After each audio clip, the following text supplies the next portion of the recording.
This call is now being recorded.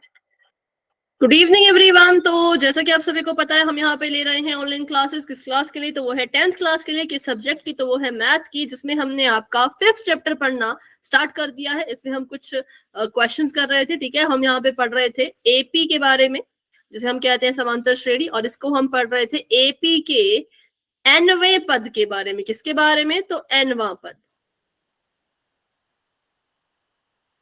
इसके बारे में हम पढ़ रहे थे, ठीक है। चलिए स्टार्ट करते हैं। तो यहाँ पे हमें इस तरह के सवाल देखने को मिलते हैं। अगर आपको कभी इस तरह के सवाल देखने को मिले तो इनको कैसे सॉल्व करना है वो देख लेते हैं। सबसे पहले बात कर लेते हैं कि एपी के जो सवाल हैं उनको हल करने के लिए जो हमने फॉर्मूला इस्तेमाल किया था वो कौन सा फॉर्मूला था? तो ये होता है ए एन, ठीक है। ये होता है ए एन बराबर में ये होता है ए प्लस एन माइनस 1d, ठीक है। ए यहाँ पे क्या है? तो ए होता है पहला पद। डी क्या है? तो डी होता है सार्व अंतर। ए एन क्या है? तो ये होता है एनवां पद, ठीक है। ये होता है एनवां पद। और एन क्या है? तो एन होता है पदों की संख्या, ठीक है, पदों की संख्या। अब आप बोलोगे कि एन एन फिर भी इनके नाम अलग अलग क्यों? तो यहाँ पर जो मैंने एनवा पद लिखा है वो ए एन को लिखा है। ए एन का मतलब एनवा पद है, और अकेला एन लिखा हो तो उसका मतलब होता है पदों की संख्या। ए का मतलब होता है एपी का पहला पद, और डी का मतलब होता है सार्व अंतर, ठीक है। तो हमारा फॉर्मूला था। अभी हमने इसको एक बार फटाफट से जो है वो समझ लिया है। अब इस फॉर्मूले को यूज कैसे करते हैं? तो मैं अगर आपको पूछूं कि एपी का एनवां पद लिखा है, मैं आपको पूछूं एपी का 10वां पद निकालिए। कितना पद निकालिए? 10वां पद। तो 10वां लिखा है, मतलब एन यहाँ पे कितना होगा? सोचो जरा। 10। कैसे दर्शाएंगे हम 10वें पद को? 10 नहीं a plus 9d। 10 a plus 9d। हाँ, वो तो उसका फॉर्मूला हुआ ना, दर्शाने के लिए बताओ। जैसे यहाँ पे ए एन लिखा है, वैसे 10वें पद को क्या लिखूं? ए टेन, बिल्कुल ए टेन लिखेंगे, एन माइनस एक। अभी वो नहीं, अभी सिर्फ इतना कि ए, अगर 10वां पद दर्शाना है तो 10वां पद दर्शाने के लिए लिखेंगे हम ए टेन। अब इसका फॉर्मूला लिखेंगे। अब देखो, यहाँ पर n है, यहाँ पर 10 है, ठीक है। तो हमें यहाँ से पता चल गया कि जो n है वो कितने के बराबर है? n जो है वो 10 के बराबर है, ठीक है। ऊपर जो है वो n था, और n की जगह पे नीचे 10 है। देखो a की जगह पे तो a ही है, पर n की जगह पे 10 है। तो हमें पता चल गया कि पक्का जो n है वो 10 के बराबर होगा, ठीक है। तो a ऐसे कैसा रहेगा? n की जगह पे 10 है तो इसको 10 माइनस 1 लिखो, और d अभी हमें नहीं पता क्योंकि a पे ही नहीं दी है, हमें बस इतना दिया था। तो हमने लिख दिया कि इसका फॉर्मूला बन जाएगा a प्लस 9d, ठीक है। a 10 निकालना है तो फॉर्मूला होता है a प्लस 9d। a 50 निकालना हो तो 50वां पद निकालना हो तो क्या फॉर्मूला बनेगा? a 50 equal to a plus 50 minus 1d। हाँ, और उसको माइनस करके बताओ। तो a 50 equal to a plus 49d। बिल्कुल, a प्लस 49d। तो कोई भी पद आपको निकालने के लिए बोला जाता है तो समझ जाना कि उसको ऐसे निकालेंगे। फॉर्मूला हमारा ये था। इस फॉर्मूले में जैसे ही भरते हैं n की वैल्यू को, तो हमें उस पद के लिए पर्टिकुलर फॉर्मूला मिल जाता है। जैसे a 10 निकालना है तो a प्लस 9d, a 50 निकालना है तो a प्लस 49d, और अगर a 101 निकालना हो तो a, तो ये हो जाएगा ma'am a plus 100d। 100d, बिल्कुल सिंपल, ठीक है, 100d। तो बस ये था, हमने थोड़ा सा रिवीजन कर लिया। पिछली क्लास में हम इसके बारे में सीखे थे और इसके क्वेश्चन भी हमने किए थे। अभी आज एक और क्वेश्चन करेंगे जो कि ये भी हमने पिछली क्लास में वैसे कर लिया है, पर बहुत से बच्चे अभी क्लास में नहीं आए थे, पिछली क्लास में आज आए हैं, तो उनके लिए भी क्वेश्चन हम फिर से करेंगे। तो आपको बोल रहे हैं कि किसी समांतर श्रेणी का तीसरा पद जो है वो 11 है। अब पहले तो आपको पता होना चाहिए तीसरा पद लिखा है, मतलब तीसरे पद को कैसे दर्शाते हैं। जैसे 10वें पद को दर्शाते हैं a10 से, वैसे तीसरे पद को कैसे दर्शाएंगे? a3 से। और a3 कितने के बराबर दे रखा है? 11 के बराबर। और 11वां पद 43 है। 11वां पद कितना है? 43 है। तो 11वें पद को कैसे दर्शाते हैं? A11 is equal to 43. A11 is equal to 43। तो आपको बोला कि इस एक समांतर श्रेणी थी, ठीक है, उसमें क्या था, जो तीसरा पद था वो 11 के बराबर था और जो 11वां पद था वो 43 के बराबर था। आपको पूछा तो चलो भाई इसका क्या करो, इसका जो है वो हमें सार्व अंतर निकाल के बताओ। तो हमने देखा इन्होंने हमें तीसरा पद दे रखा है। अब अगर आपको किसी पद के बारे में बताया जाए कि तीसरा पद इतना है, तो आप सबसे पहले उस पद के लिए फॉर्मूला लिख लिया करो कि A3 के लिए फॉर्मूला क्या होगा, बताओ। A plus 2D. 2 + 2D या A + 2D, बिल्कुल ठीक है। A + 2D किसके लिए, A3 के लिए। फॉर्मूला क्या होगा, A + 2D। किसी भी क्वेश्चन में आपको, किसी भी एपी की क्वेश्चन में ऐसा दिया जाए कि आपका जो तीसरा पद है वो इतना है, तो आप सीधे सीधे उस पद का फॉर्मूला लिख लिया करो, ठीक है। और वैसे ही 11वां पद दिया है तो 11वें पद का भी फॉर्मूला लिखो, क्या हो जाएगा, A plus 10D. बिल्कुल A + 10D, ठीक है। तो इसको A + 10D। अब क्या मुझे यहां पर किसी का मान दे रखा है, बताओ। 43 और 11। मैम किसका ये मान है? विलोपन विधि से होगा, इक्वेशन बनेगी इसकी। हाँ वो तो होगा ना, लेकिन हमें 11 और 43 ये मान किसका है, मैं इसको किसकी जगह पे लिखूं? मैम इसे ना इक्वल टू में रख के रखो। हाँ किसके इक्वल रखूं बताओ, 11 को मैं किसके इक्वल रखूं? A plus 2D के।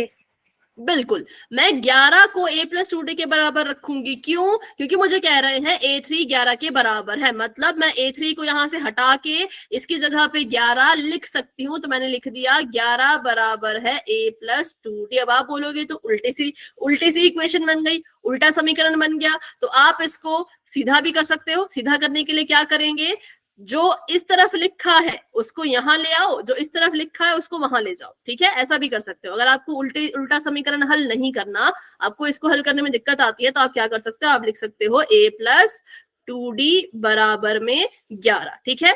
अगर आप इसको ऐसे लिखते 11 बराबर है A + 2D तब भी सही है, लेकिन अगर आपको ऐसे हल नहीं करना तो इसको उल्टा कर दो, 11 को उस तरफ ले जाओ, A + 2D को इधर ले आओ। तो मैंने इसको ऐसे लिख दिया। वैसे ही इसको लिख सकते हैं हम A + 10D को हम किसके बराबर लिख सकते हैं, 43 के बराबर। क्यों? क्योंकि A11 की जो वैल्यू है वो 43 है। तो मैंने यहां से A3 और A11 को हटाया, इनकी जगह पर इनका जो मान दिया था वो भर दिया। किस किस को यहां तक समझ आया वो वाई टाइप करो, जिसको डाउट है तो फटाफट से पूछो। इसके लिए आपको फॉर्मूले आने चाहिए। फॉर्मूले के लिए मैंने बताया कि जो भी पद निकालना हो उसको कैसे निकालते हैं, an बराबर है A + n-1d। A10 निकालना हो तो वो बन जाता है A + 9d। A50 निकालना हो तो वो बन जाता है A + 49d। A101 निकालना हो तो वो बन जाता है A + 100d, ठीक है। अब इसको सॉल्व करते हैं। सॉल्व करने के लिए हमने देखा कि दो इक्वेशन है, दो समीकरण है, और हमें जो है वो यहाँ पर हल करने के लिए कुछ दिया ही नहीं है। तो हम यहाँ पे दो तरीके से इसको सॉल्व कर सकते हैं, जो हमने चैप्टर नंबर 3 या 4 में किया था। या तो विलोपन विधि से इसका इस्तेमाल करके, विलोपन विधि का इस्तेमाल करके इसको हल करो, या तो फिर प्रतिस्थापन विधि का इस्तेमाल करके इसको हल करो, ठीक है। आपकी मर्जी, आपको जो विधि लगानी है लगाओ, लेकिन मुझे विलोपन ज्यादा अच्छी लगती है, मतलब ठीक लगती है, तो मैं उसका इस्तेमाल करूंगी। तो अगर मैं विलोपन विधि का इस्तेमाल करना चाहूं तो मुझे पता है मुझे यहाँ पर किसी एक चर को खत्म करना है। अब मैं कैसे पता करूं कि किसको खत्म करना है? तो मैंने देखा ये कह रहे हैं सार्व अंतर निकालो, और सार्व अंतर क्या होता है, सार्व अंतर D होता है। तो मैं D को खत्म नहीं करूंगी। क्यों? क्योंकि मुझे D का मान निकालना है। अगर मैंने D को ही खत्म कर दिया तो उसका मान निकालने के लिए बहुत लंबा प्रोसेस हो जाएगी, है ना। तो इसलिए मैंने सोचा क्यों ना मैं A को खत्म कर देती हूँ। अब हमने सीखा था किसी संख्या को जड़ से खत्म करना हो, 0 बनाना हो, तो हमें संख्या सेम चाहिए। अगर मुझे 5 को 0 बनाना है तो मुझे एक और 5 चाहिए, लेकिन ये वाला 5 कैसा होना चाहिए, जमा का या माइनस का? माइनस का। तो हमने सीखा था ये जब हम विलोपन विधि कर रहे थे कि अगर आपको किसी संख्या को बिल्कुल 0 के बराबर करना है तो संख्या सेम होनी चाहिए, लेकिन चिन्ह कैसे होने चाहिए, अलग अलग होने चाहिए। मुझे अभी क्या करना है, मुझे अभी A को खत्म करना है। तो A दोनों सेम है, ऊपर भी ए है नीचे भी ए है, लेकिन इसमें एक दिक्कत है। दिक्कत क्या है कि दोनों के चिन्ह भी सेम है, ये भी जमा का ये भी जमा का, तो इसको तो हम हल कर नहीं सकते है ना, इसको तो सॉल्व हम कर नहीं पाएंगे। तो हम क्या करेंगे, हम अपनी मर्जी से ए का चिन्ह बदल देंगे, जो नीचे ए लिखा है इसका चिन्ह बदल देंगे। तो मैंने इसको माइनस कर दिया, क्या कर दिया मैंने, इसको माइनस कर दिया। अब अगर मैं ए का चिन्ह बदल रही हूं तो नियम कहता है, रूल कहता है कि सभी के चिन्ह बदलो। अगर आप एक का चिन्ह, किसी एक चीज का चिन्ह बदल रहे हो तो सभी के चिन्ह बदलने पड़ेंगे। तो मैंने ए का चिन्ह बदल के माइनस कर दिया, तो मुझे 10 का चिन्ह भी माइनस करना पड़ेगा, 43 का चिन्ह भी माइनस करना पड़ेगा। ठीक है, किस किस को ये समझ आया बताओ, हमने पढ़ा था ये विलोपन विधि में, ये क्लियर है, साइन करना यस मैम, क्लियर है। Yes ma'am. ठीक है, अब साइन चेंज कर दिया तो ए ऊपर जमा का है नीचे माइनस का है, प्लस माइनस माइनस होता है तो ये कट गया, कट के 0 आ गया। 2 ऊपर जमा का है, 10 नीचे माइनस का है, प्लस माइनस माइनस होता है, मतलब इनको आपस में घटाओ, 10 में से 2 गया तो कितना बचेगा, 8 बचेगा। कैसा बचेगा, माइनस का 8। और डी ऐसे 43 में से 11 को घटाओ, 3 में से 1 गया, 4 में से 1 गया, 3 कैसा, माइनस का। क्यों माइनस लगा रहे हो मैं निशान, माइनस के निशान इनके साथ क्यों लग रहे हैं, क्योंकि जो बड़ी संख्याएं हैं उनके पास माइनस के निशान है। 10 के पास माइनस का निशान था, 10 बड़ा, 10 के पास माइनस का निशान है तो यहाँ भी माइनस आया। और 43 बड़ा, 43 के पास माइनस का निशान है तो इसके पास भी माइनस का निशान आया। अब हमने डी को बिल्कुल अकेला छोड़ना है। डी के साथ माइनस का 8 गुणा कर रहा है, क्या कर रहा है, गुणा। कौन, माइनस का 8। ठीक है, डी के साथ माइनस का 8 गुणा कर रहा है, तो जब इसको हम बराबर के उस पार भेजेंगे तो माइनस के 32 के साथ क्या करेगा, भाग करेगा। कौन, माइनस का 8।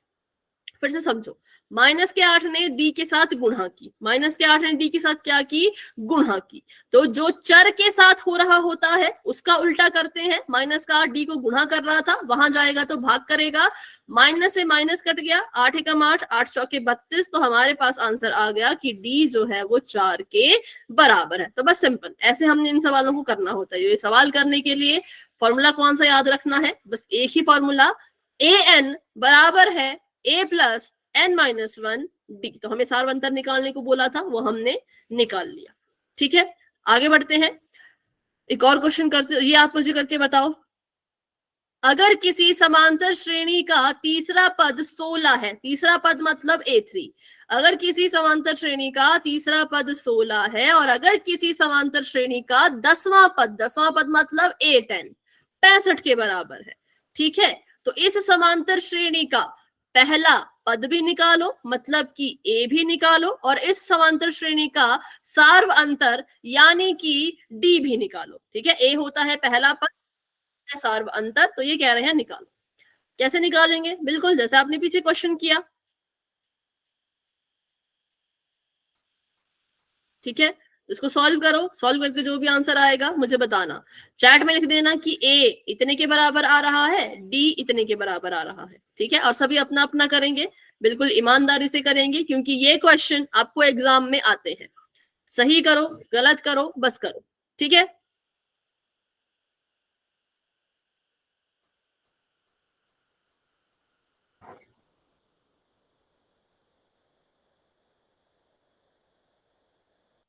मैम डी आ गया, आ गया कितना, 7। 7। बाकी बच्चे भी निकालो, आप भी बता देना, आपका भी जो भी डी आएगा, कुछ और आएगा तो वो भी बता देना। मैम डी निकालने के बाद क्या करना था, और डी निकाल दिया, अब ए निकालो। ए निकालने के लिए किसी भी समीकरण में आप डी की वैल्यू भर दो, फिर ए निकल जाएगा। ठीक है, जो 2 समीकरण बने होंगे किसी एक में डी का मान भर दो, फिर ए भी निकल जाएगा।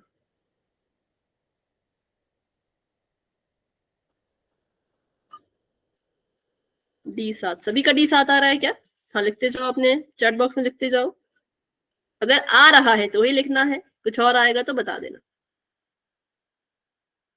और ए का मान भी निकालो।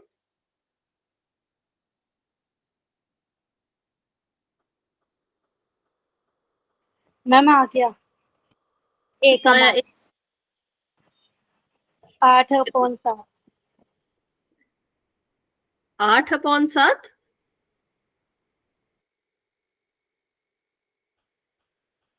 आपको कितना आया? एक और भी अभी डी आया है, शायद संजीव नहीं रुचि का आया है 2। ठीक है, तो ए के आगे 2 मान। तो अब इसमें देखते हैं क्या करना है। सबसे पहले क्वेश्चन को सॉल्व करते हैं। जिन बच्चों को नहीं पता क्वेश्चन सॉल्व कैसे करना है, ध्यान से सुनना और ध्यान से समझना, ठीक है। डाउट हो तो पूछ लेना। हमें यहाँ पे एपी का मतलब समांतर श्रेणी का तीसरा पद दे रखा है। हमें पता है कि तीसरे पद का फॉर्मूला होता है, तीसरे पद का जो फॉर्मूला है वो हमें पता है, वो होता है a+2d। Good evening, good evening. अब थोड़े से लेट हो जाती, थोड़ा सा पहली क्लास को ज्वाइन किया करो, ठीक है। A3 का फॉर्मूला होता है a+2d और हमें दे रखा है a10 मतलब 10वां पद। 10वें पद का मान याद करें तो वो होता है a+9d, ठीक है। अब हमें यहाँ पर ये तो पता चल गया, फॉर्मूला हमने लिख दिया। अब हमें पता है कि a3 16 के बराबर है और a10 65 के बराबर है। तो a3 को और a10 को यहां से हटाओ, हटा के क्या करो, a+2d को किसके बराबर लिखना है, a+2d को लिखेंगे हम 16 के बराबर और a+9d को हम लिखेंगे 65 के बराबर, ठीक है। क्योंकि हमें बोला है a10 65 के बराबर है, a3 16 के बराबर है, तो हमने इसको ऐसे बराबर करके लिख दिया। अब हमने यहाँ पे लगानी है विलोपन विधि। तो विलोपन विधि में अभी हम a को हटाएंगे, तो a यहाँ पे दोनों जमा के थे, लेकिन हमें तो एक जमा में चाहिए, एक माइनस में चाहिए। तो हमने अपनी मर्जी से माइनस का निशान दे दिया a को, और इसको भी माइनस का निशान और इसको भी माइनस का निशान, क्योंकि हमें पता है विलोपन विधि में अगर एक चीज को माइनस का निशान देते हो तो सभी को माइनस देना पड़ता है। a से a कट गया, 9 से 2 घटाओ, 9 में से 2 घटेंगे कितने आएंगे, 7। 7d माइनस का ही 7d, क्योंकि 9 बड़ा है। 65 में से 16 घटाओ तो ये आ जाएगा कितना, 9 नहीं रुको, 5 6 है ना, हाँ ये तो 9 ही आया, और 6 में से 1 गया तो 5 में से 1 गया तो 4, 49। थोड़ी सी गलती, कोई बात नहीं, ठीक है। तो ये आ गया 49, और कैसा 49, तो माइनस का 49। क्यों, क्योंकि 65 बड़ा है, 65 के पास माइनस का निशान है, तो सिंपल सी बात है इसके पास भी माइनस आएगा।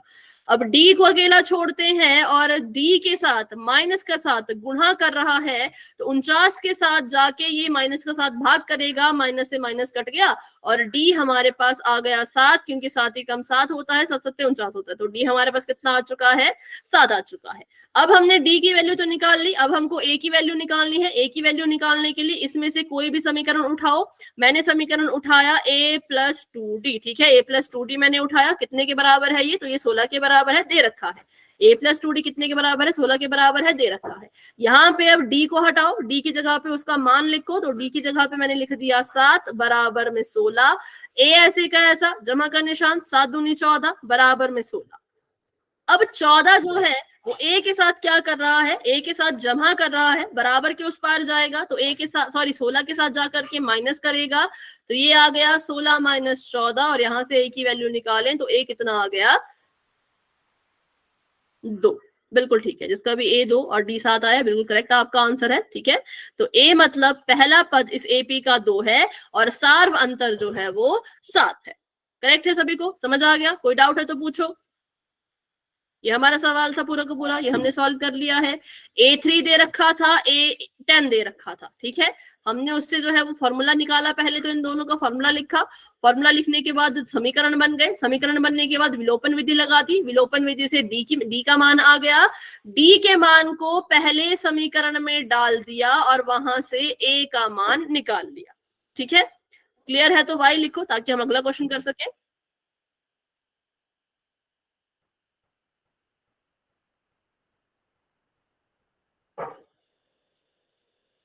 ठीक है, चलिए बढ़ते हैं आगे। अब आपको दे रखा है फिर से वही चीज, अब आपको ऐसा नहीं बोला कि पहला पद ज्ञात करो या फिर सार्वंतर ज्ञात करो। अब आपको बोला है कि पूरी की पूरी समांतर श्रेणी निकालो। अगर तीसरा पद 5 के बराबर है और सातवां पद 9 के बराबर है। अब इतना तो हमें पता है भैया, अगर किसी समांतर श्रेणी को बनाना है तो हमें ये पता होना चाहिए कि पहला पद कितना है, फिर हमें पता होना चाहिए कि सार्व अंतर कितना है। तो इस क्वेश्चन में भी हमें निकालना पड़ेगा ए और हमें निकालना पड़ेगा डी। ठीक है, तो चलिए शुरू करते हैं। A3 का फॉर्मूला फिर से लिख लिया, तो A3 होता है A प्लस 2D के बराबर, और A7 होता है A प्लस 6D के बराबर। अब यहाँ पे हमने इसको लिख दिया। अब यहां से इसको आगे सॉल्व करते हैं, तो A प्लस 2D कितने के बराबर आ जाएगा? A प्लस 2D आ जाएगा 5 के बराबर, क्योंकि A3 की वैल्यू 5 है। ठीक है, और A प्लस 6D आ जाएगा 9 के बराबर, क्योंकि A7 की वैल्यू 9 है। ठीक है, अब यहाँ पे भी विलोपन विधि का इस्तेमाल करेंगे, तो माइनस माइनस माइनस, A में से 1 कट गया 0, 6 में से 2 गए 4, कैसा 4? माइनस का 4D, 9 में से 5 गए तो 4, कैसा 4? माइनस का 4। D निकालना है, बताओ D कितना आएगा? मैम 1। 1, बिल्कुल ठीक है। माइनस का 4 बटा माइनस का 4, 4 एकम 4, माइनस माइनस प्लस, तो D हमारे पास आ चुका है 1। D1 आ गया है। A का मान निकालिए, तो A का मान निकालने के लिए हम क्या करेंगे? A प्लस 2D बराबर है 5, इसमें D का मान डाल देंगे। A नहीं पता, A निकालना है। 2 गुणा 1 बराबर में 5, तो A कितना आ जाएगा? A जमा 2 बराबर 5। A बराबर है 5 माइनस 2, तो A तो 3 आया।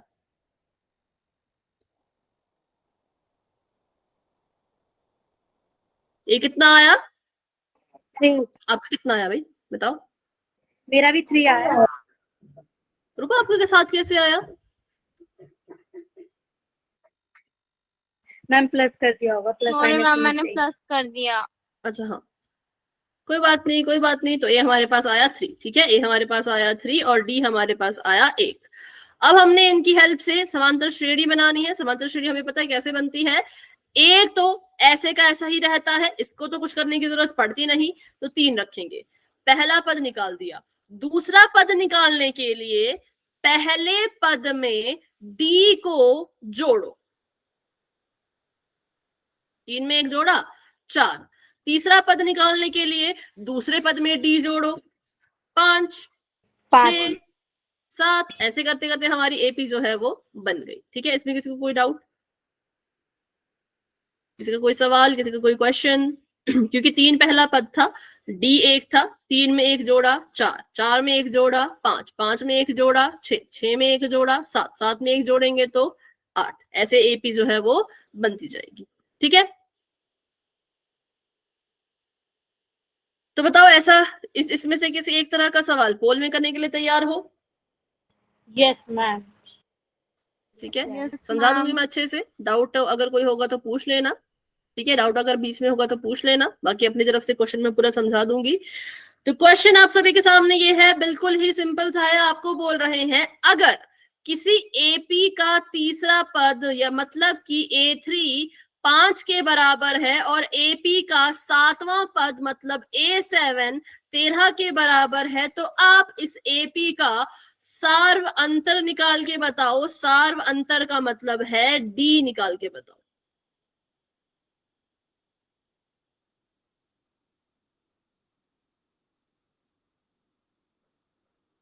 ठीक है, A3 है 5, A7 है 13, तो इनके फॉर्मूले बनाओ जैसे इनके फॉर्मूले बनते हैं, और बराबर करके फिर D का मान निकालो। जल्दबाजी में नहीं करना है, आराम से करो, सोच समझ के, बिल्कुल आराम से करना भाई, किसी बात की कोई जल्दी नहीं है।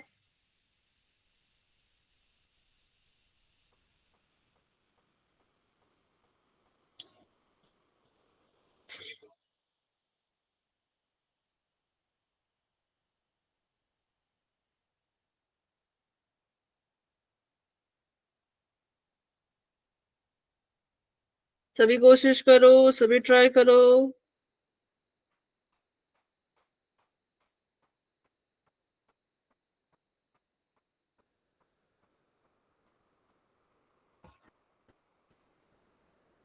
ठीक है, और जिन बच्चों ने आंसर कर दिया है अब अपना हैंड रेज करो।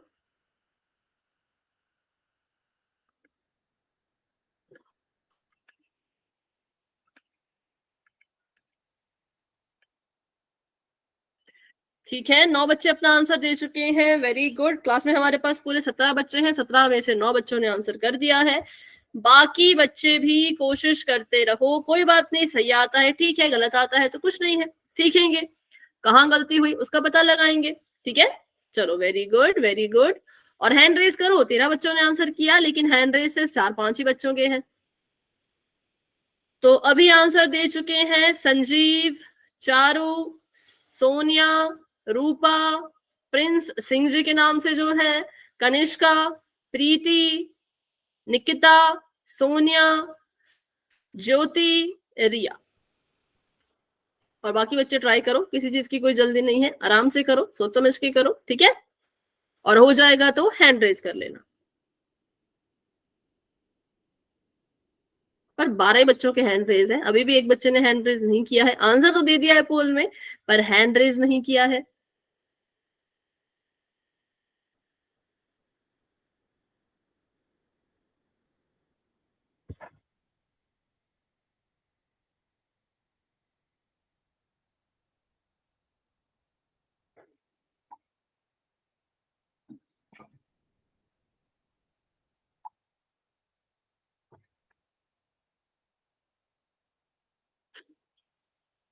चौदह बच्चों ने आंसर कर लिया है, वेरी गुड। बाकी बच्चे भी कोशिश करो। 15 बच्चों ने आंसर कर लिया है, शाबाश। 2 बच्चे अभी भी रहते हैं, रीना, साजिया, डिम्पल। अच्छा, डिम्पल ने आंसर कर दिया है, ठीक है। 16 बच्चों ने आंसर कर दिया है, एक ही स्टूडेंट अब रहते हैं। अब पता नहीं रीना और साजिया में से कौन है। हैंड रेज करो जिसने आंसर किया। ठीक है, करती हूँ मैं 10 सेकेंड का वेट, फिर बढ़ते हैं आगे। 10, 9, 8, 7, 6, 5, 4, 3, 2, 1। तो अभी के लिए पोल हो चुका है एंड इसका रिजल्ट होगा पोल सेक्शन में, आंसर दे सकते हो चैट बॉक्स में। तो आप सभी ने कहा है ऑप्शन नंबर कौन सा, बताओ चैट में, बताओ कौन सा ऑप्शन। 2 ma'am, B. ठीक है, A3 है 5 के बराबर और A7 है 13 के बराबर। तो इसको हम लिखेंगे कि A3 जो है वो होता है A+2D और A7 होता है A+6D। ठीक है, अब A+2D को बराबर कर देंगे 5 के, क्योंकि A3 5 के बराबर है। A+6D को बराबर कर देंगे 13 के, क्योंकि ये 13 के बराबर है। अब हमें D की वैल्यू निकालनी है, D का मान निकालना है। तो A को माइनस माइनस कर दो, A को यहाँ से A का विलोप कर दो, A से A कट गया और 6 में से 2 गए तो माइनस का 4D, 13 में से 5 गए तो बताओ, माइनस का 8, 8, माइनस का 8 और D को निकालना है। D के साथ माइनस का 4 गुणा कर रहा है, तो माइनस के 8 के पास जाकर के भाग करेगा, और जब इसको भाग करेगा तो काट देगा, है ना, भाग करेगा तो ये काट देगा। तो प्लस से प्लस कट गया, 4 1 कम 4, 4 दूनी 8। तो इससे जो हमारा आंसर है जो D है वो 2 के बराबर आ गया। लेकिन बहुत से बच्चों का ऑप्शन नंबर A आ रहा था और D आ रहा था। देखो अभी यहाँ पे ध्यान से, अभी भी समझ नहीं आया कि ऑप्शन नंबर B सही आंसर क्यों है तो पूछो, लेकिन अगर अभी समझ आ चुका है कि ये सही क्यों और आपका ऑप्शन गलत क्यों, तो आप Y टाइप कर सकते हो। देखो कहाँ पे गलती की, क्या गलती की, सब कुछ अच्छे से देखो। नहीं समझ आया तो फिर से पूछ लो। सभी को क्लियर है? तो Y फटाफट से चैट में लिखा करो ना, सिर्फ 2 ही बच्चों ने अभी तक लिखा है भाई, है ऐसा क्यों? ठीक है, चलो तो फिर आगे बढ़ते हैं। ऑप्शन नंबर बी अभी के लिए हमारा राइट आंसर है। कर लेते हैं एक और क्वेश्चन पोल में। तो अभी के लिए मैंने चैट को फिर से ऑफ कर दिया है। अगला क्वेश्चन अपना हम करने वाले हैं। तो अगला सवाल आप सभी के सामने ये है, थोड़ा सा लंबा होगा ये शायद, पर अच्छे से करना है इसको।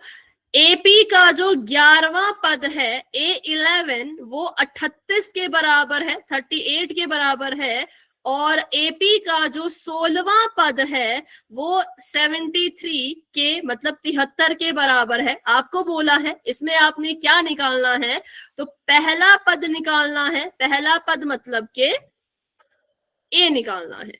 अब ए निकालने के लिए आपको पता है पहले आपको डी निकालना पड़ेगा। डी निकाल लेना पहले अच्छे से, फिर जो आपकी 2 समीकरण बनी है उनमें से किसी एक में डी का मान भर देना। डी का मान भरोगे तो ए वहां से आप निकाल पाओगे। ठीक है, ए निकाल, हिंट मैंने दे दिया पहले ही कि ए निकालने से पहले आपको डी निकालना ही पड़ेगा। डी निकल गया फिर ए भी निकल जाएगा। चलिए तो सभी कोशिश कर लीजिए, आराम से करना भाई, किसी चीज की कोई जल्दी नहीं है। थोड़ा सा लंबा सवाल है, ऊपर से ऑप्शन इसमें माइनस माइनस के भी हैं, तो क्या पता आप आंसर ठीक निकालो पर माइनस की गलती कर दो, तो ऐसा ऐसा मत करना। ठीक है, अच्छे से करना।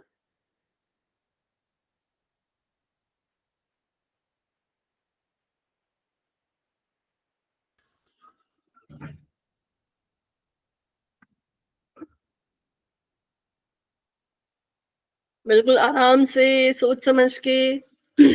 ए 11 है 38 के बराबर, और ए 16 है 73 के बराबर, 73 के बराबर।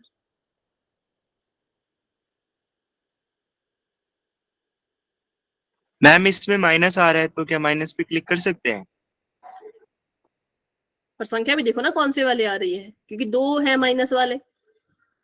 ठीक है, तो मैम जो दो दूसरा है ऑप्शन वही है। माइनस, जो भी आपको लगता है, जो भी आपका आंसर आ रहा है वो कर सकते हो। ठीक है, मैम मेरा प्लस का आ रहा है।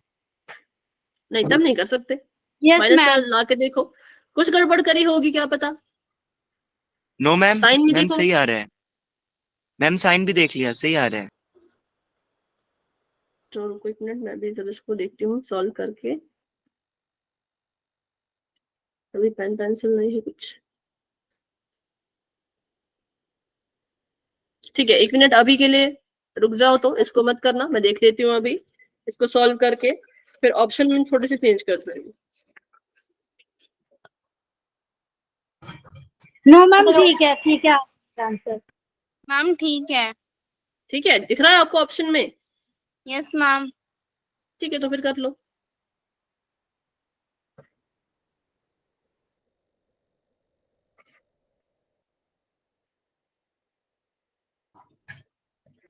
हाँ, साइन ध्यान से देखना और संख्या भी ध्यान से देखना। ठीक है, जिसने आंसर कर दिया वो अब हैंड रेज करो।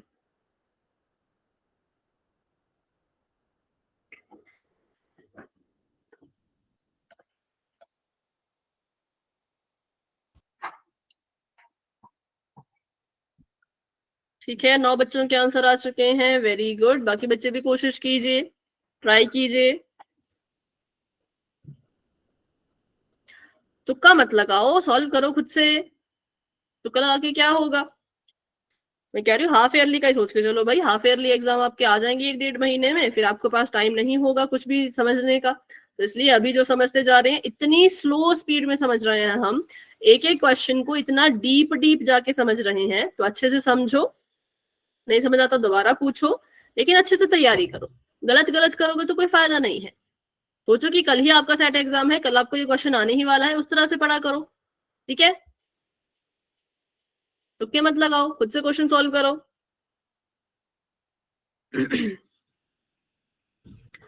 11 बच्चों के आंसर्स आ चुके हैं, वेरी गुड। सभी कोशिश करो, सभी ट्राई कीजिए।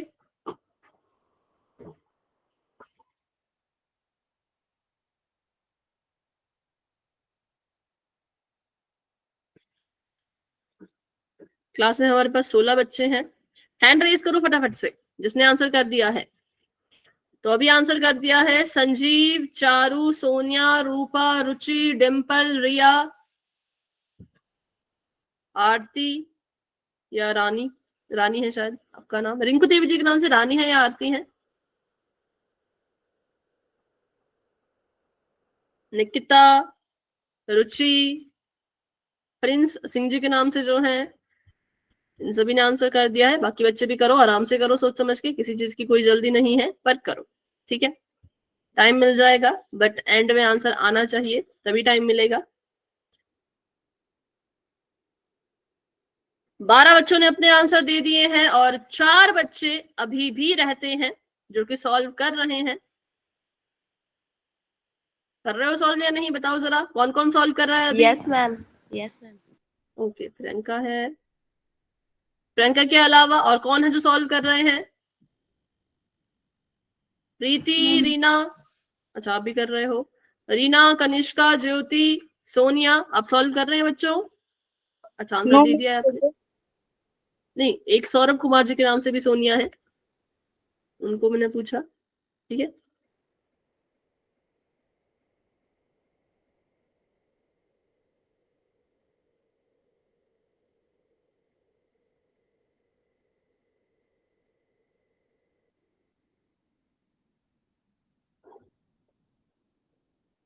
तो 14 बच्चों के आंसर आ चुके हैं। Very good. अभी किसने आंसर किया? हैंड रेज कर लो।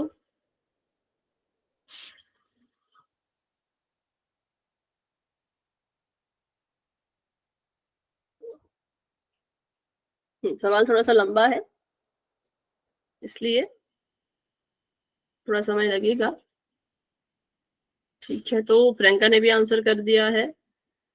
और अभी किसने आंसर किया? कनिष्का ने। और अभी किसने आंसर किया? प्रीति ने। ठीक है, तो चलिए करते हैं 10 सेकंड का इंतजार और बढ़ते हैं आगे। 10, 9, 8, 7, 6, 5, 4, 3, 2, 1। तो अभी के लिए पोल हो चुका है एंड इसका रिजल्ट देख सकते हो पोल सेक्शन में, आंसर दे सकते हो चैट बॉक्स में। तो चलिए इसको अगले पेज पे ही करते हैं। A11 हमें दे रखा था 38 के बराबर और A16 हमें दे रखा था 73 के बराबर। तो यहाँ से A11 का फॉर्मूला हमें पता है। A11 का फॉर्मूला होता है A+10D और A16 का फॉर्मूला, रानी आपका नाम है, ठीक है रानी, A+15D। अब इसको हमने लिखना है, कैसे लिखेंगे? तो हमारा जो A+10D है वो कितने के बराबर आएगा? वो 38 के बराबर आएगा, क्योंकि A11 38 है। A+15D किसके बराबर आएगा? तो वो 73 के बराबर आएगा, क्योंकि ये A16 जो है वो 73 के बराबर है। ठीक है, अब हमने यहाँ पे लगानी है विलोपन विधि। विलोपन विधि का इस्तेमाल करते हैं। माइनस माइनस माइनस, हाँ बोलो। मैम 10 के नीचे 15 16। 16 नहीं बेटा, 16 पद दिया था ना, तो इसलिए 15D आएगा, है ना, क्योंकि A16 का क्या फॉर्मूला होता है? A+n-1D। n 16 है तो इसका फॉर्मूला बन गया A+15D। ठीक है, और A11 का फॉर्मूला हमने तभी तो देखा A+10D। बताओ, अभी क्लियर हुआ? Yes ma'am. ठीक है, अब इसको सॉल्व करते हैं। A से A कट गया और 15 में से 10 गए तो -5D और 73 में से 38 गए तो कितना आया बताओ? माइनस का 35। 32। टू कैसे? देखो ना, नो नो, 73 में से, आंसर बताने लग गए। अच्छा अच्छा, हजर चलेगी 13, यहाँ पे आ गया 6, 6 में से 3 गए 3, 13 में से 8 गए तो 5, 8 9 10 11 12 13, हाँ 35। ठीक है, अब D का मान निकालते हैं तो D यहीं पे रहेगा। माइनस का 35 यहाँ पर है, बटे में चला जाएगा माइनस का 5, 5 एकम 5, 5 सत्ते 35 और माइनस माइनस प्लस, तो D हमारे पास आ गया 7 के बराबर। D कितने के बराबर आ गया? 7 के बराबर। अब हमने A निकालना है, तो A निकालने के लिए मैंने बताया था इन दोनों समीकरण में से कोई एक समीकरण उठाओ। तो मैं छोटा वाला लूंगी, क्योंकि छोटे वाले में कैलकुलेशन आसान होती है। A+10D बराबर में 38। A की जगह पे कुछ नहीं, क्योंकि A ही तो निकालना है। 10 ऐसे का ऐसा, D की जगह पर लिख देंगे 7, क्योंकि D का मान 7 है, और 38 का 38। अब हमने A को ऐसे का ऐसा ही लिखना है। 10 सत्ते होता है 70 और यहाँ पे 38। A के साथ 70 जमा कर रहा है, तो 38 के साथ जाके क्या करेगा? माइनस करेगा। 38 माइनस 70 ऐसा होगा, और यहाँ से A की वैल्यू आ जाएगी। 70 में से 38 माइनस करना है तो माइनस 2 का और 6 में से 3 गए 3, तो माइनस का 32। ठीक तो है भाई, माइनस का साइन आ तो रहा था। क्या किया था आपने ऐसा कि माइनस नहीं आ रहा था? बताओ कहाँ पे गलती हुई थी? मैम मैं बस निकाल रहा था। क्या निकाल रहे थे? मैम मैं डी तक निकाल के छोड़ दिया था, ए नहीं निकाला। यस मैम, अच्छा, मैंने तो भी आपको ऐसे लगा किया। कि जो 7 है वो आंसर है। नहीं नहीं नहीं, ये तो डी का आंसर था ना, मैंने कहा था डी निकाल के बाद ए निकालना है। मैम तो मैंने इसलिए, ये ध्यान नहीं। हाँ इसलिए है ना, क्योंकि 7 ऑप्शन में 7 था, इसलिए आप कंफ्यूज हो गए। और हमारा आंसर जो है वो -32 आएगा। तो जब डी निकाला तो डी यहाँ पे होता है, ए निकालने के लिए हमें क्या करना पड़ता है, अगले समीकरण में डी का मान भरना पड़ता है जिससे ए निकल जाए। ठीक है, तो अभी हमारा आंसर हमें मिल चुका है जो कि ऑप्शन नंबर बी है, जो कि -32 है, जो काफी बच्चों का सही था, लेकिन काफी बच्चों ने इस पे टिक किया है, तो उसका रीजन भी पता चल गया कि आपने सिर्फ डी तक निकाला होगा, डी आया था 7, इसलिए आपको लगा कि इसका आंसर भी 7 होगा, है ना। तो बस इस गलती को अगले सवाल में मत करना।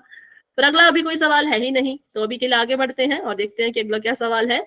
अब हम पढ़ेंगे समांतर श्रेणी का अंतिम पद। वैसे भी हम इसके बारे में पढ़ रहे थे, अभी हम nवें पद के बारे में पढ़ रहे थे, अब हम लास्ट के बारे में पढ़ेंगे। ठीक है,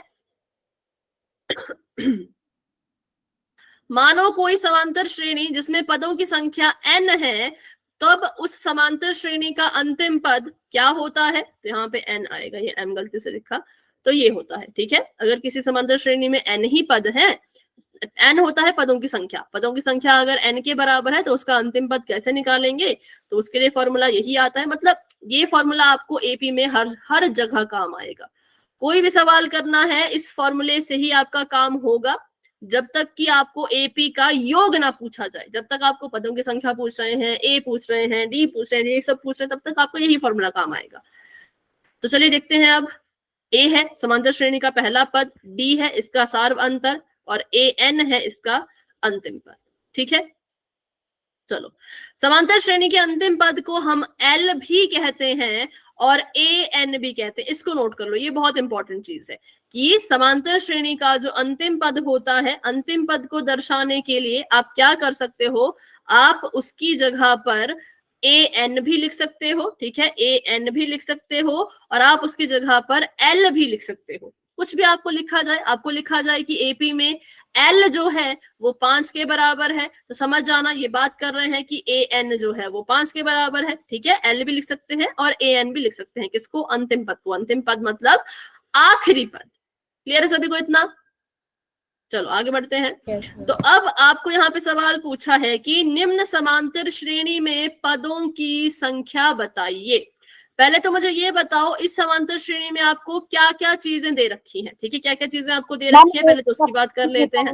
और एन दे रखा है, क्या क्या क्या, ए दे रखा है, डी निकालना है, और ए एन दे रखा है। ठीक है, ए दे रखा है, ए का मतलब आपको पहला पद दे रखा है। ठीक है, पहला पद कितने के बराबर,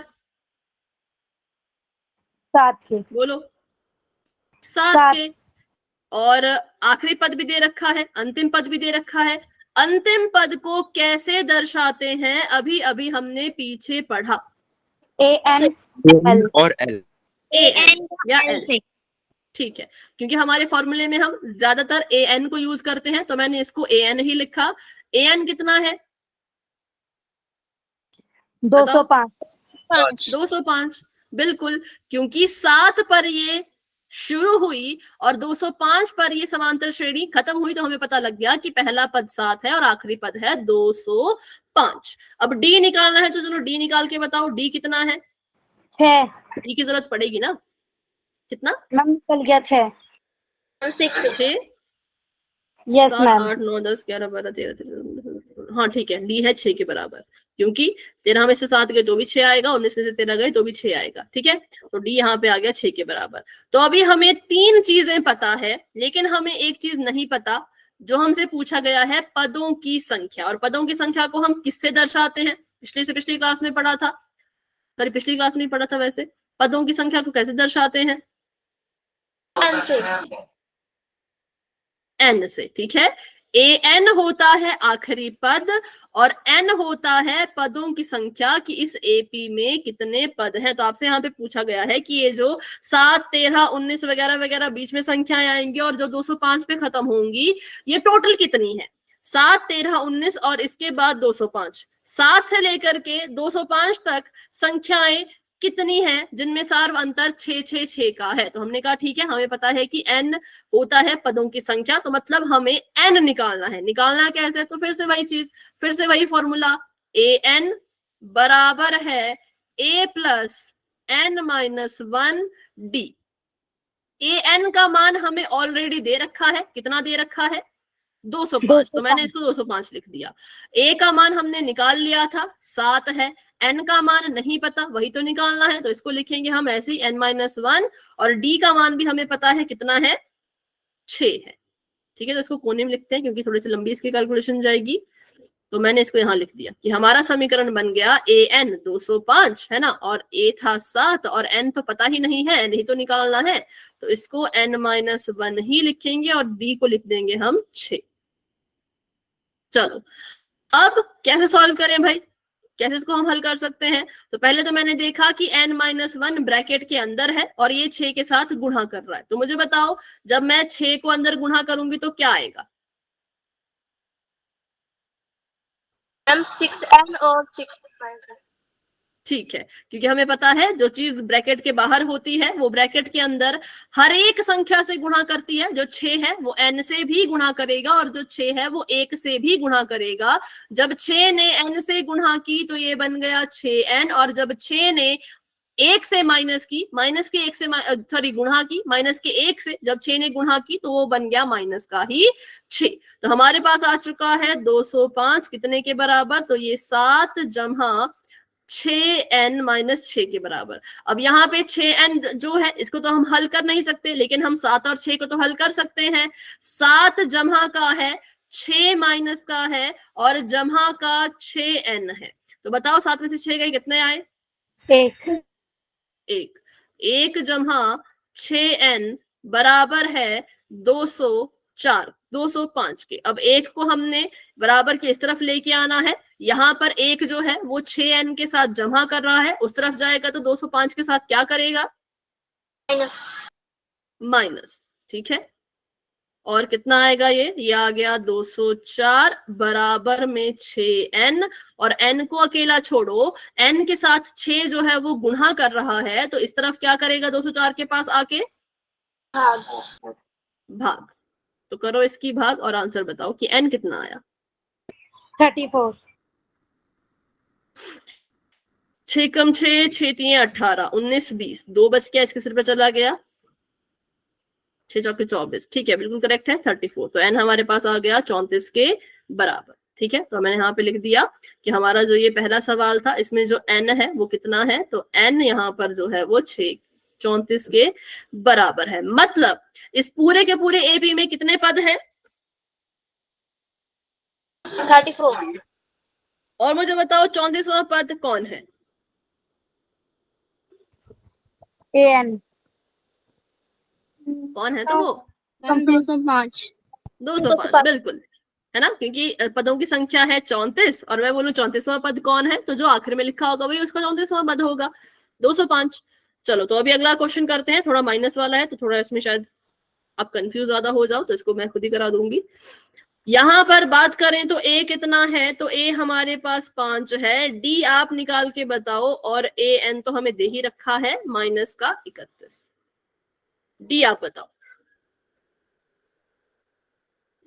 -3 D -3, 2 में से 5 गए, 3, 5 बड़ा है क्योंकि 2 - 5 करेंगे ना, 2 - 5 करेंगे तो 3 माइनस का 3। ठीक है, डी आ गया -3।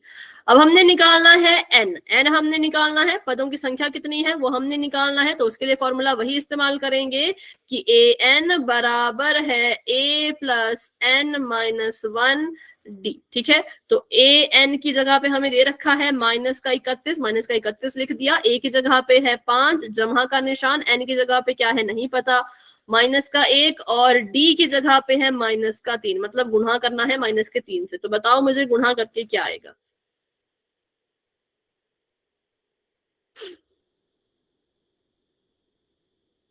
जब माइनस का 3 इसके साथ गुणा करेगा तो क्या क्या आएगा?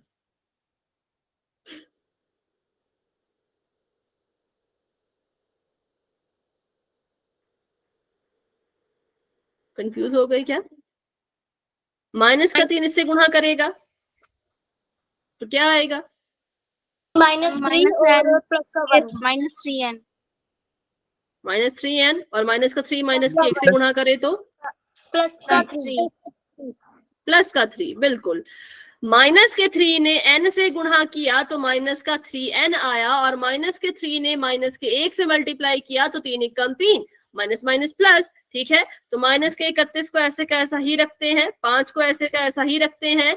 यहाँ पर दो चिन्ह एक साथ आ गए, एक प्लस का एक माइनस का, तो प्लस माइनस माइनस होता है, तो इसलिए ये आ गया माइनस का 3n जमा का 3। अब माइनस के 3n को तो हम हल कर नहीं सकते, किस किस को हल कर सकते हैं उनको हल करो और बताओ क्या आया। यहाँ पे किस किस को हल कर सकते हो उसको हल करके बताओ क्या आया। 5 और 3 को प्लस कर सकते हैं। प्लस कर सकते हैं 5 और 3 को, तो ये आ जाएगा 8 माइनस 3n। और अब यहाँ पे हमने n को धीरे धीरे अकेला छोड़ना है, तो माइनस का 31। हाँ बोलो बोलो, माइनस कर देंगे साइड में। क्या कर देंगे? हम 8 का माइनस निशान कर देंगे, साइड में रख देंगे। हाँ बिल्कुल, माइनस का 8 बन जाएगा यहाँ पर आके, और ये माइनस का 3n ही रहेगा। अब इसको जोड़ो जरा, 8 और 1 9, मतलब ये आ गया माइनस का 39, और ये आ गया माइनस का 3n, और n को फिर अकेला छोड़ो, और माइनस का 39 यहाँ पर माइनस का 3 भाग करेगा, और यहाँ से n कितना आ गया? 13। बिल्कुल 13 के बराबर। ठीक है, n इज इक्वल टू 13, क्योंकि 3 एकम 3, 3 3 9, 13 आ गया, माइनस से माइनस कट गया, तो हमारे पास n आ गया 13 के बराबर। तो ये थे दोनों के दोनों सोल्यूशन। इसका अगर आप स्क्रीनशॉट लेना चाहते हो तो ले सकते हो, और किसी को डाउट है तो वो भी पूछ सकते हो। बताओ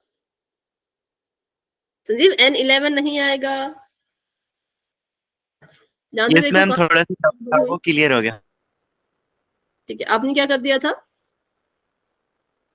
मैम मैंने वो प्लस की जगह माइनस कर दिया, इस वजह से गलत हो गया था।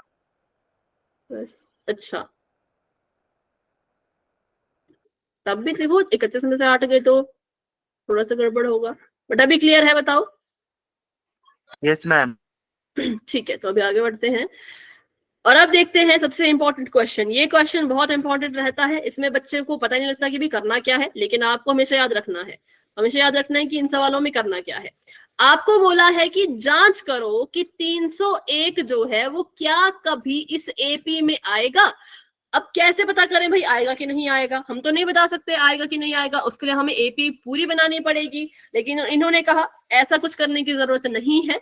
अगर 301 इस समांतर श्रेणी में आ रहा है, ठीक है, तो आप क्या करो, आप पता करो कि 301 इसका पद है या नहीं है।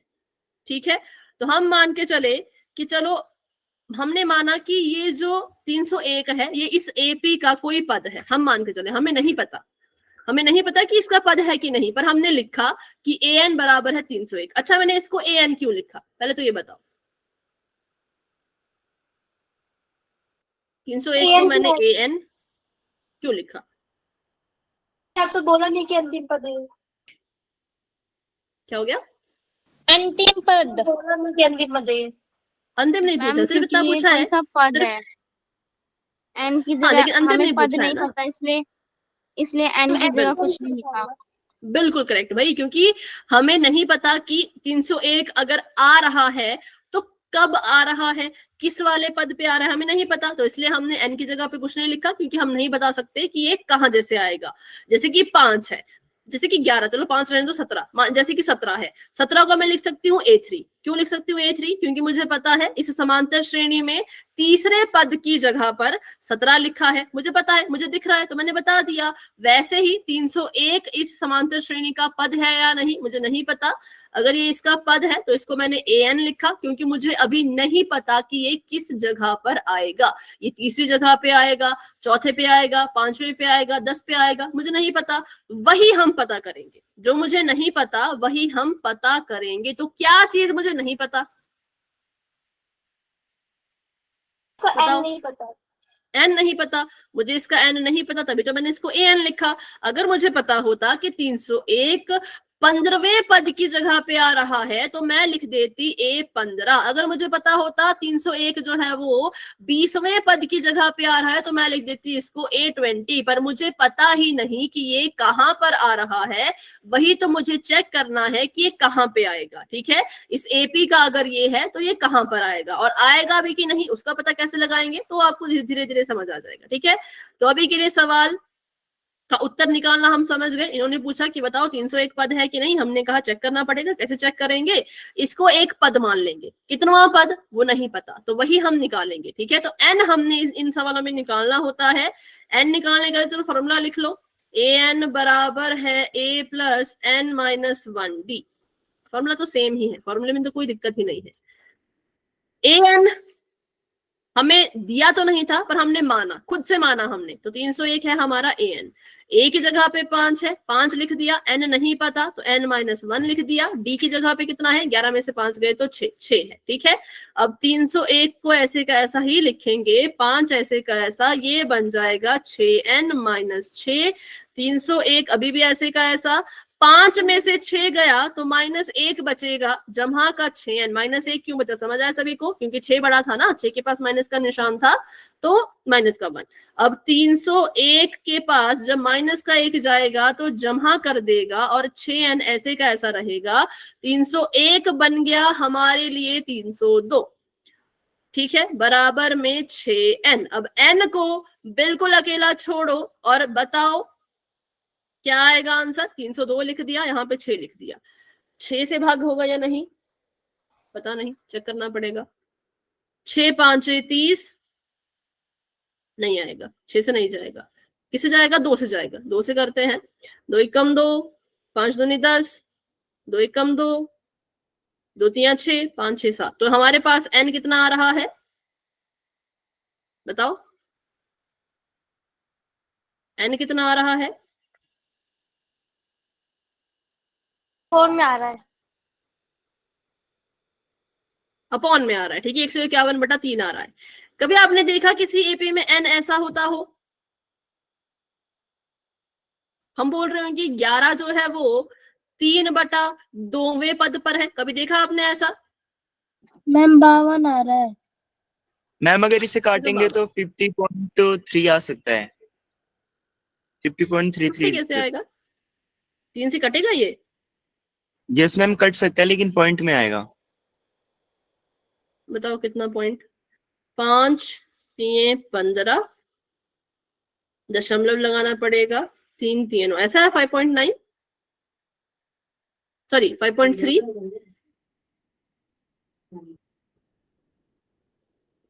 बताओ इतना आया मैम 50.33 आगे बढ़ता जा रहा है। 50 कैसे आया, मुझे समझ नहीं यार 50 के बारे में।